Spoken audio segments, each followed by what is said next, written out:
Welcome back to the Money Pig Podcast, brought to you by Goodwin Investment Advisory, where our mission is to lead people to financial peace, independence, and generosity. I'm your host, Reid Trego, and today we're going to do part two. Hey. We're back here with Dale Alexander, businessman, leadership, and motivational speaker. And I don't live in a van by the river, by the way.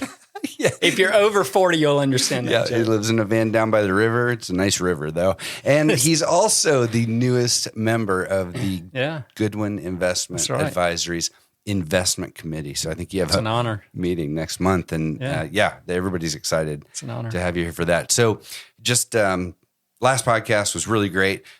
I wanted to just kind of extend it a little bit, though, and talk about the Talk About Money, your book, and the main points of that. And it really is, it's the best book we know of for kids, right? That's what we decided. However, there are other books. Thank you. Other good books out there. Yeah. What are some of the other books that you tend to recommend to people? In different, I've never been a novel guy. I've always read things that are educational, motivational, inspirational. That's just been my deal. Mm-hmm. So I've kind of, when you think about books, different categories of our life. So I would say from financial, I love my book, The Talk About Money. Then there's things like The Wealthy Barber, Think and Grow. I mean, some of the classics, Richest Man in Babylon, but many, many great money books. But from financial, that's that. From a business perspective, and I brought you one of these, Excellence Wins. Horst Schultze was the co-founder of the Ritz-Carlton hotel chain. Arguably, probably the benchmark of customer service in the world is probably the Ritz-Carlton. I mean, where else do you know of a place that when you put glasses on a table, you hold up a string so that they all touch the glass to be even? Is that right? I mean, where else do you see that kind of excellence? And to get to hang out with that guy. Did you? I did. And to get to spend some time with Horst and to listen to how do you define where somebody steps down off of a ladder to hold a door open and grab suitcases and walk out. You know, somebody that's painting, how do you instill that into thousands of people? How do you get that? And this is called Excellence Wins. And I don't know why. I was just looking at this book and I thought, I wonder if this is going to be any good. And it turned out to be one of the greatest business books. It's a fantastic book. Excellence Wins. I can't wait because I am a part of a group where we have a competition about how many books we can read right now. Nice. And so we finished Finish by John Acuff. That's pretty good. Right? He's I funny. read He's that hilarious. Book. He's the funniest guy, by the way. I know. He's funny. He's the wittiest guy. I'm like, you just read it and you're like, get me to the important parts. I know it's all funny. There's a lot of funny fluff, but give me some. But I'm gonna. It's so rich. It's so rich. Excellence Wins by Horst Schultze. Mm-hmm. Another one, Chop Wood, Carry Water. Now, caveat, asterisk. Get the right one. This is by Joshua Medcalf. Very important. There's 2 Chop Wood, Carry Waters. Uh-oh. Listen to me. My men's small group, okay? My men's small group. I came back. This is a 100-page book. 100-page book. Joshua Medcalf. Make sure you get that one. Okay. There's another one. Oops. Very not men's small group worthy. And so I tell my small group, you got to read, everybody read this book. Let's study this book. And one of my buddies comes back and you know, we all get together and they're like, man, I love this book. And one of our other buddies has got this concerned look on his face. He goes, I just don't get it, man. I'm kind of bothered by this book. And he pulls out his book and he shows me, and it's a completely different book. And it's got like all this Kama Sutra position. I mean, it's completely opposite of the real Chop Wood, Carry Water. And the funny thing is, I used to show this book list to high school students of books that I would recommend. And Chop Wood, Carry Water was on there. I completely don't show that anymore because I cannot afford for high school kids to be getting the wrong, what I think is the wrong Chop Wood. Wrong. By Joshua Medcalf. Awesome. Just a quick book, an easy read. Get your kids to read it on just how to be excellent, how to devote to being excellent at your thing. Fantastic book. I got one along those lines. Go. What is it? Remarkable by David Salyers. It's on my credenza. I started to bring that to you. So good. Yes. Yeah, I read that years ago. David Salyers has a quote that I've quoted more than maybe any quote in my life. A life can consist of two paths. A life built on creating value for or extracting value from. Oh, yeah. Attitude of contribution or attitude of extraction. Come on. I wonder if that's where I came up with that, because I have used that term, that phrase many He gave many the times. great. If there's ever been a better speech that I've ever heard, I don't know where it was, but we had him for a thing, and it was a great speech. I was there too. Gosh, you go to every great thing I have. Yeah, there's I a do. trend here. It's hard to miss. All right, so whenever I invite you to stuff, it's just we're gonna nail it. So, Tony Dungy, I went to that. that's right, you did. Yep. All right, for family, a friend of mine, Robert Wolgamuth, the most important place on earth. It's how to have, in the Bible, you don't light a candle and put a bowl over it. Instead, you put it on a stand so it can shine its light and give it room right. It's how to have the house on the hill. It's how to be the light on the hill where all kids are naturally gravitated to because of unconditional love, laughter, joy, peace, happiness. It's how to be that house. And I saw the jacket of the book, and it was a bunch of shoes at the hearth of a door. And I was going on a trip, and I said, "This is my buddy Robert. I'm going to take this. I'm going to read it." It was a great book, and I've given away. I don't know how many I've given away. Amazing. The second one, because you have daughters, it's called "She Calls Me Daddy" by Robert Wolgamuth. I'm going to give you that book. So there's that. "She Calls Me Daddy" by Robert Wolgamuth for dads with girls. It's how to turn the gift of a girl into a godly woman. And it's a great book that Robert wrote, "She Calls Me Daddy." And he wrote one when they get married, it's called "She Still Calls Me Daddy." That when they get married, they still want you to be their daddy. Yeah. Another business book is Atomic Habits, James Clear. Heard of it? 100%. In fact, yesterday we had a discussion about the book Finish by John Acuff, and I saw some resemblance between his Finish concepts and Atomic Habits. I actually brought it up in the conversation. Oh, yeah, wow. Totally. So Atomic Habits, tiny little daily things. As a matter of fact, he says, if you want to become if you want to start working out, if you want to get in shape, you can only go in the gym for like 3 minutes and then you have to leave. If you want to write, you can only write one paragraph or 3 sentences. It's just something crazy. Like if you want to be a reader, you can only read 1 page, right? And it begins to frustrate you. But he just how to do atomic, tiny little daily things. Yeah, because beginning an exercise regimen requires you getting up and putting on your shoes. Maybe that's all you do the first day. And then the second day, you get up and put on your shoes. This is an interesting point that I realized. I'm a morning runner. And the thing that separates me from the runner, the shape that I'm in and the shape that I want to be in, the vision that I want, the biggest hurdle to that is the first moment from comfort to discomfort. Listen to me. Because the number one thing that separates us from where we are to where we want to be, it's the movement from comfortable to uncomfortable. Listen to me. For me to go run is the movement of pulling back what keeps me from running is the discomfort of literally pulling the covers back and standing up on the floor. Because Marvin Hagler, famous boxer, said this, listen to me, one of the greatest business quotes I've ever heard. It's hard to do road work when you're sleeping on silk sheets. That's why people don't repeat. It's hard to do road work when you're sleeping on silk sheets. When you're comfortable, I don't want to literally pull the covers back and stand up.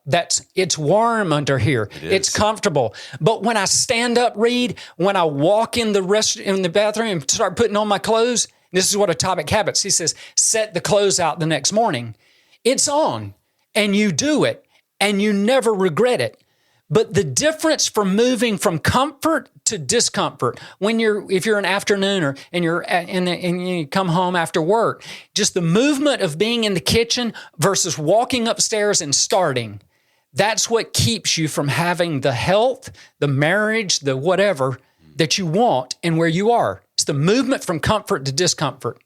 It's hard to do road work when you're sleeping on silk sheets. Another takeaway I had from that, now that we're just talking about great principles, but another takeaway I had was he said, it's not, the day one isn't the most important part of your, whatever you're doing. It's day two.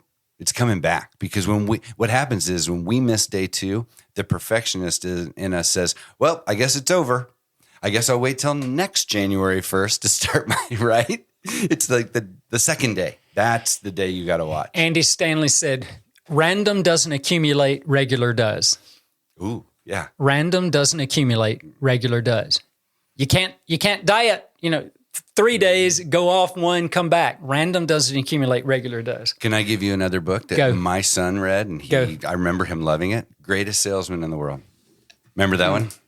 Og Mandino? Is that who? Yeah. Did he write Richest Man in Babylon? I think so. I've got Greatest Salesman. It's in my house. Yeah. All right, let me keep going. Think and Grow Rich. Yeah, I mean, that's an old one. Duh. Mm-hmm. And How to Win Friends and Influence People. Another one. Come on. Napoleon Hill wrote Think and Grow Rich. Yeah. Greatest of all, Proverbs, the book of Proverbs, has what does parenting, financial, marriage, greed, money, every aspect of our lives, Proverbs, and 31 chapters for every day, right? Proverbs. If you got one book on the island, man, just give me Proverbs, because I'll come off better in all areas. Amazing. I do a talk, it's called How to Be a Better Me, and there's 6 core components of our life to all get better. We all have these 6 core components, and how to get better in each up. Anyway, so if there's one book you got to have on the island, book of Proverbs. Okay, I'll give you 2 more. Are there any more books on your list there? No. Okay, we're not going to do 2 more then. We're going to move on. Go. You do talks and you mentor people. You're a lot of people like you, Dale. You know that. I hope you know that. Us. I want you one-liner best advice on. I'm going to give you a word, and I want you to give me your one-liner best advice. Okay? Marriage.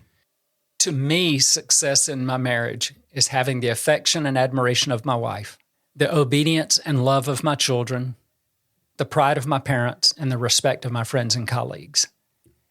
I kind of take it all into, if I can try and accomplish that, that's going to help me at home better. Love it. Go ahead. Parenting. To have my kids be passionate pursuers of Christ-centered personal growth. If I can do that, if I can end it where they care about growing toward Christ passionately, I will have done a good job. But I would say, just in one word, example. And I had tremendous parents that taught me this. And I'm going to tell you this, you have great kids. And as we say, you can't fake great kids. Thank you. Yeah. Next one, friendship. Henry Ford said, my best friend is the one who tells me the truth. It's a great quote.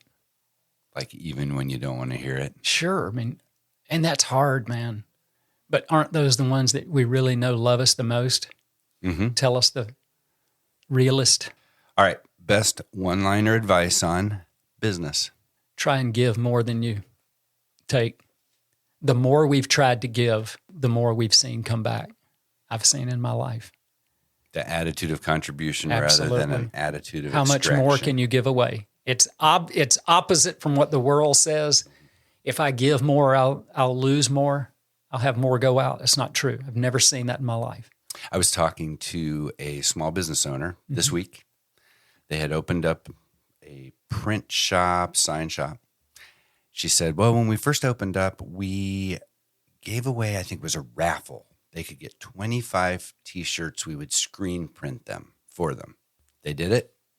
Came back a year later, never really cashed it in. This person came back in with one of their 25 shirts, also placed an order for 7,000 more. Now, that's just marketing, right? But it is that little bit of generosity. Because when you're even marketing, you're giving stuff away, you feel like, oh, 7,000. All right. And the last one, best one-liner advice on physical fitness. You'll never have lasting change in anything long-term unless you have 4 things: a passionate discontent and a powerful vision.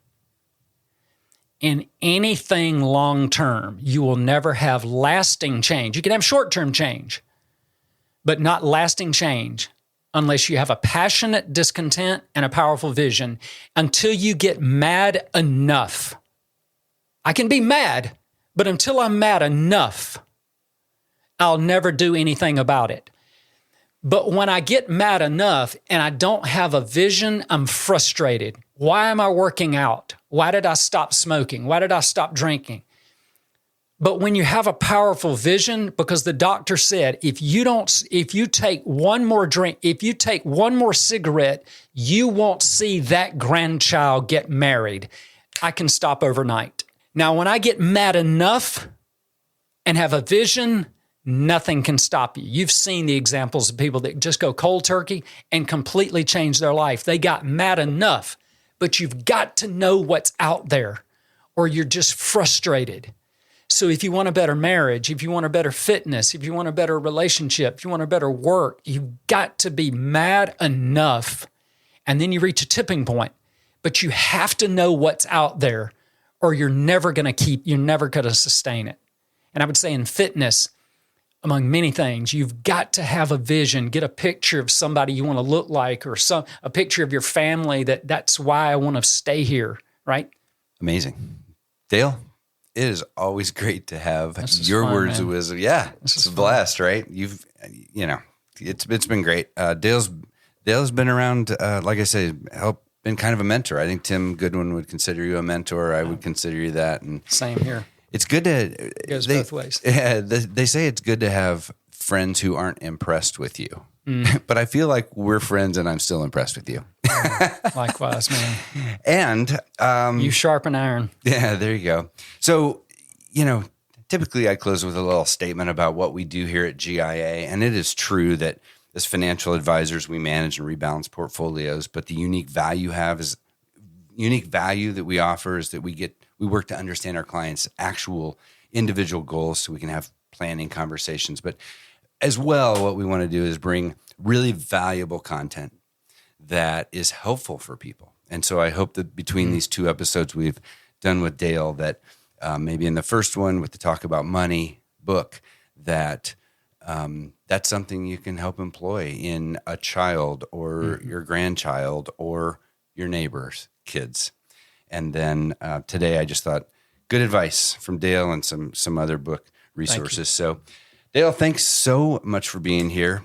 And if you're fun. Yeah, awesome. If you're enjoying the show, please leave us a rating and review. Follow our show wherever you get your podcasts. And remember, if you have a question you'd like us to address, you can submit that by emailing moneypig@goodwininvestment.com. Thanks for listening. We'll see you next time. The Money Pig Podcast is hosted by Reid Trego, a financial advisor at Goodwin Investment Advisory. This podcast is intended to share information and perspectives, but should not be interpreted as legal, financial, or tax advice. The opinions shared by participants are not necessarily endorsed by the company.